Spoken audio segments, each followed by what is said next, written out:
Hello everyone, welcome to Fresa Technologies YouTube channel. In this video, we are going to see how to generate a zone-wise client list in Fresa application. Initially, we have to log into Fresa application. After your successful login, this is how your dashboard looks. Now, go to the master module.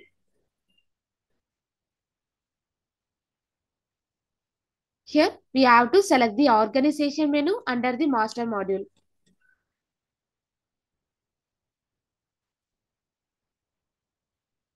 Now the organization list will be displayed on the screen.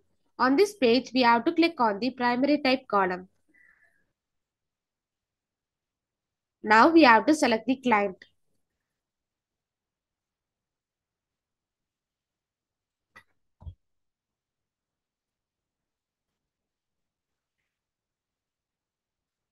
Here we can see the zone code column. We have to select the required zone code.